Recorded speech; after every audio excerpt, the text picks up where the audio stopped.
Halo teman-teman semua, di video ini kita akan langsung membahas kelanjutan tentang bagaimana membuat model bisnis tadi. Nah, yang perlu Anda pahami berikutnya adalah, itu kan tadi sebenarnya dari sisi produknya.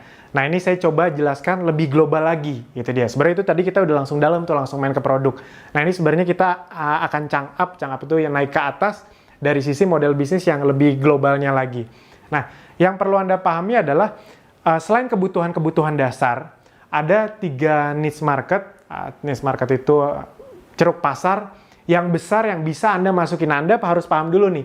Jadi kan sebelum menentukan produk, Anda harus paham dulu ini sebenarnya. Anda mau masuk ke niche market. Biasanya nih di luar kebutuhan dasar manusia, health,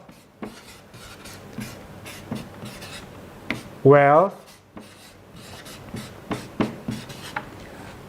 dan relationship.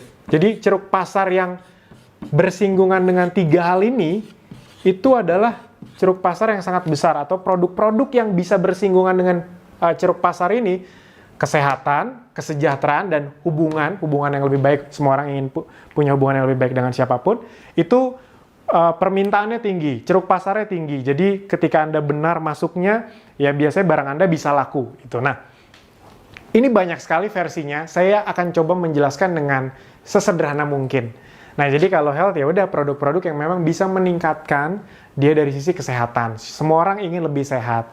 Yang berikutnya wealth ada produk-produk yang bersinggungan dengan dia bisa lebih sejahtera, lebih aman, lebih kaya, nah apapun itulah. Jadi misalnya kayak produk-produk asuransi itu kan bisa mengamankan dirinya. MLM, produk MLM kan produk biasanya bisa buat kesehatan tapi juga ada peluang bisnisnya. Atau produk-produk apapun, mau fashion, mau apa, tapi yang misalnya membangun sistem reseller. Dengan membangun sistem reseller kan Anda bersinggungan dengan wealth juga. Jadi Anda bisa tawarkan dia, nih bantu jualin baju saya dong, nanti kamu dapat komisi 10-20% gitu. Itu kan, produk Anda itu bisa ada gunanya buat dia dari sisi kesejahteraan. Nah, itu mungkin membuat dia lebih tertarik. Kira-kira seperti itu mudahnya. Relationship itu jadi misalnya hal-hal yang bersinggungan dengan bisa membuat relationship dia, hubungan dia dengan orang tua, pasangan, anak itu lebih baik. Kan banyak juga misalnya produk-produk jasa yang konselor pernikahan gitu dia, konsultan pernikahan banyak. Ada juga yang training bagaimana mendidik anak agar menjadi taat agama, itu kan ada juga. Ceruk pasarnya besar ya? Besar. Karena banyak orang tua yang punya anak dong otomatis. Jadi, dan orang tua ingin dong anaknya taat sama agama, berperilaku baik. Nah, jadi kira-kira seperti itu. Anda pilih dulu nih, ceruk pasar yang ingin Anda masuki yang mana kira-kira. Ini bisa saling bersinggungan, produk yang Anda miliki bisa sekali. Jadi ya, health sama wealth bisa juga. Wealth sama relationship bisa juga. Itu dia. Jadi, itu bisa Anda pikirkan baik-baik, Anda ingin seperti apa. Yang berikutnya adalah, Anda ingin membangun sistemnya secara online atau offline. Ini saya ngomong secara garis besar ya. Sistem ini bisa sistem administrasinya, bisa sistem marketingnya, itu dari segala sisi. Atau, Mas, saya masih belum bisa cuma salah satunya, saya mau menggabungkan. Boleh, misalnya Anda dari sisi marketing, Anda tidak hanya buka toko di Instagram gitu, toko online, Anda juga buka toko realnya, boleh. Misalnya Anda yakin, Mas nih, saya punya lokasi yang bagus banget, sayang kalau saya cuma di online, karena offline saya justru bisa membantu online, dan online saya bisa membantu offline, boleh. Nah, Anda tinggal pikirkan Anda mau masuk ke ceruk market yang mana, atau sistem yang mana. Nah, yang berikutnya adalah dari sisi jenisnya, Anda harus menentukan. Ini jadi yang saya bahas garis besarnya ya. Bisnis Anda itu B2B, business to business, atau B2C, business to consumer, kira-kira seperti itu. Jadi, nih memang saya jualan bajunya itu bener-bener langsung ke konsumen, nggak ada sistem resellernya, kira-kira seperti itu. Atau produk-produk yang memang langsung ke konsumen akhir. Kalau B2B itu artinya bisa banyak, ini saya coba jelaskan secara sederhana aja. B2B misalnya Anda programnya punya program training yang memang khusus untuk tim sales sebuah perusahaan. Jadi Anda menjualnya bukan ke orang langsung konsumen akhir, tapi ke perusahaan itu, oh salesnya lagi turun, kita bisa bantu nih gimana caranya tim sales kamu semangat kayak gitu. Itu B2B. Atau Anda juga bisa menggabungkan keduanya. Tuh, sekali lagi nih saya mencoba sesederhana mungkin agar Anda mudah memahami. B2C plus B2B. Contohnya, ini contoh sederhananya adalah bisnis-bisnis yang tadi bisa langsung ke konsumen, tapi juga bisa membangun sistem penjualan yang membuat kesempatan orang bisa ikut menikmati. Contohnya tadi, membangun tim reseller, affiliate, atau cabang. Misalnya gini,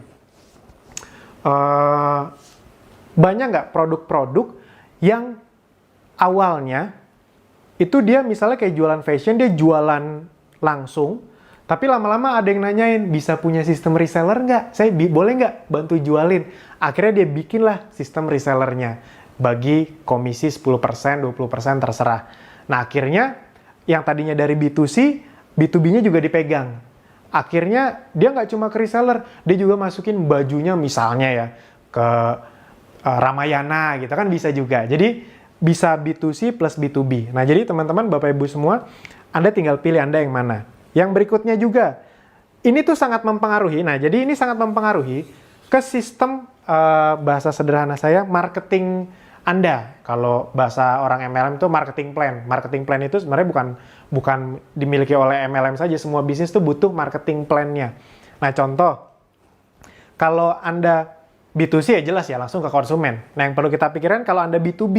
B2B itu Anda mau ke yang mana? Misalnya contoh, Anda mau bikin sistem yang seperti MLM. Bisa, itu dia. Yang berikutnya ada juga sistem kalau misalnya marketing, kalau yang B2B reseller. Reseller yang lebih detail deh. Saya coba reseller yang bersistem. Bersistem atau berlisensi. Berlisensi. Ini mirip-mirip semuanya, tapi ini beda semua nih sebenarnya. Reseller yang bersistem atau berlisensi, contohnya biar saya enak ngomongnya, biar tidak ngebahas bisnis lain. Produk yang memang diajak kerjasama sama Akademisi Digital, itu kita ngincer yang ini. Reseller bersistem atau berlisensi, jadi bukan MLM. Reseller berlisensi itu kayak gini, produk-produk yang punya distributor, agen, sama reseller. Jadi biasanya kayak gitu, kayak Anda tahu dulu produk Maichi, itu kan istilahnya tuh ada jenderal apa-apa gitu. Itu biasanya bertingkat tuh. Dan kalau Anda mau beli dengan harga lebih murah, beli dengan lebih banyak kayak gitu kira-kira. Nah jadi kalau dari sisi Akademisi Digital biasanya bekerja sama dengan produk-produk yang memiliki sistem seperti ini. Kenapa? Karena kalau digabungkan dengan digital, itu keuntungannya luar biasa. Nah jadi makanya orang-orang yang belajar bersama Akademisi Digital, khususnya buat yang belum punya produk, itu sangat senang sekali karena mereka dapat tools, dapat ilmu, plus dapat kesempatan untuk langsung bisa praktek dan dapat penghasilan, itu dia. Jadi memang kami mengincar ini.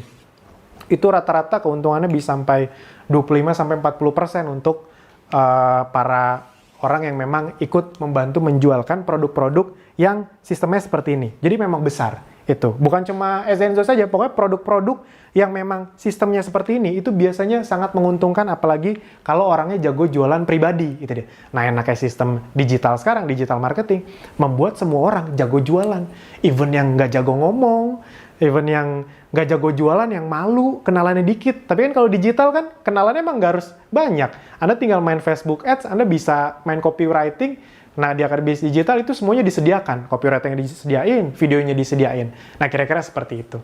Nah, habis itu apalagi? Affiliate. Ada juga dengan sistem affiliate. Ini sebenarnya mirip-mirip juga. Tapi kalau affiliate ya sistemnya lebih ke komisi, seperti itulah. Atau cabang. Cabang ya misalnya, kelihatan ya, masih kelihatan ya? Ya nggak kelihatan ya ini, cabang. Alfamart, Indomart itu kan pakai sistem cabang. Itu semakin banyak cabang semakin bagus. Jadi soalnya kadang-kadang ada yang bilang, wah semua yang buka cabang itu MLM. Enak aja dimarahin loh sama orang-orang yang punya hampir semua bisnis itu buka cabang ya. Orang mall itu kan isinya cabang-cabang bisnis. Ya itu bukan MLM. Saya pribadi tidak ada masalah sama MLM karena saya pernah di MLM dan dapat banyak ilmu. Nah, tapi prinsipnya teman-teman ini yang bisa Anda pikirkan. Anda mau membangun bisnis yang seperti apa? Kalau kami di Akar Bisnis Digital, kita memang hanya berfokus ke produk-produk yang memiliki sistem bisnis, reseller bersistem atau berlisensi. Karena dengan tools dan dengan sistem yang kami miliki di Akar Bisnis Digital, itu sangat membantu orang bisa langsung cepat dapat uang dan uangnya lumayan besar. Untuk orang baru bisa dapat selisih 25-40%, itu kan udah kayak pemilik bisnisnya gitu deh. Karena pemilik bisnisnya sendiri itu paling cuma 20%-an dapatnya bersihnya. Sedangkan ini resellernya bisa 25-40%, itu dia. Nah, tapi jangan sampai salah kaprah, Akar Bisnis Digital itu adalah tempat untuk Anda memang ingin belajar bisnis, membangun bisnis lebih komprehensif lagi, walaupun Anda sudah punya produk juga itu. Nah, ini tadi saya ngebahas agar, sekali lagi, setiap saya ngebahas itu agar Anda punya gambaran. Itu saja dari saya di video ini, sampai jumpa di video berikutnya.